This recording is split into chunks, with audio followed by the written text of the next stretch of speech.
Guys, the ball and dummy drill is one that will really help you analyze if you are doing this very common mistake within your handgun practice, or if you are rocking it like a boss. And really what that is anticipation recoil or the flinching response. And this is very natural, but without the ball and dummy drill, it's very hard to analyze unless you know exactly what to look for.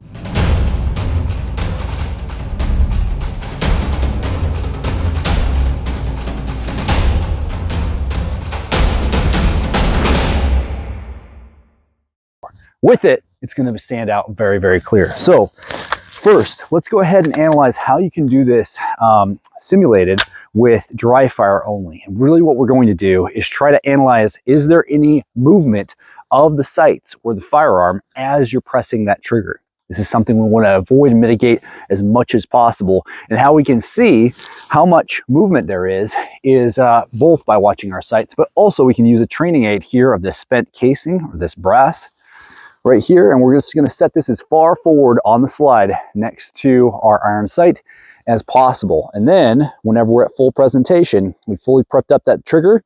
What we're going to do is we're going to, on the command to fire, just tell ourselves stand by and fire.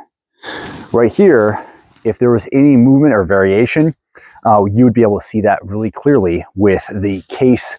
If it wobbles, especially if it falls off, that's really bad. But if there's any movement here, that's going to be our special tool to be able to analyze, if you will, if there's anticipation or recoil. So I'm going to pick my case up. I'm going to reset that trigger, set that up, and then full presentation, prep up my trigger, no variance. Again, same thing. This time on the command to fire, prep up that trigger against the final wall, stand by, and fire. All right, hardly any movement whatsoever. That's really what we're looking for, and that's one way you can use a spent piece of brass to be able to analyze if you are anticipating that recoil. But let's go ahead and change it up. Now we're going to do the official ball and dummy drill, which is why I have a magazine that is already preloaded with some live ammo and some dummy rounds. Now, it's really ideal if you can change up the order where you don't know what to expect. So don't use any kind of set sequence, 2 live rounds to 1 dummy round in that order. You want to make sure that it is unexpected. Whenever you do come against that dummy round, you're going to treat it like a failure to fire type 1 malfunction, which is going to be met with a tap to the bottom of the magazine, power stroke, back up in action. All right, so this is not going to have associated time or shot clock for this particular drill. Really what we're trying to analyze is there any variation in the sights? Is there any drop, flinch, or this recoil anticipation, which is very, very normal. And that's really going to come up with this drill. So let's go ahead and run through it.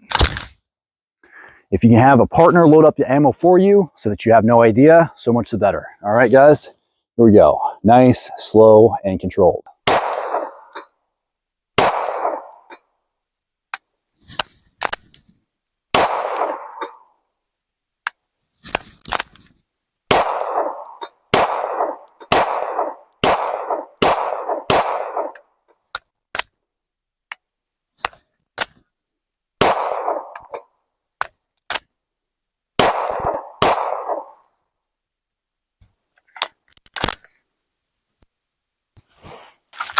All right, and that is the ball and dummy drill, really showing you a couple of those times there's a little bit of movement, a little bit of me mashing that trigger, not fully prepping it, and then focusing on that trigger finger isolation.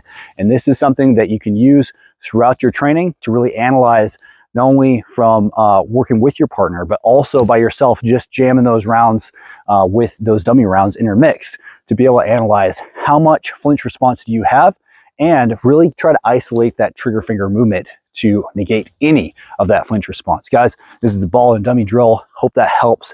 Tell me in the comments below what you think, how you change this up, what kind of variations you might add, and if this has helped you on the range before.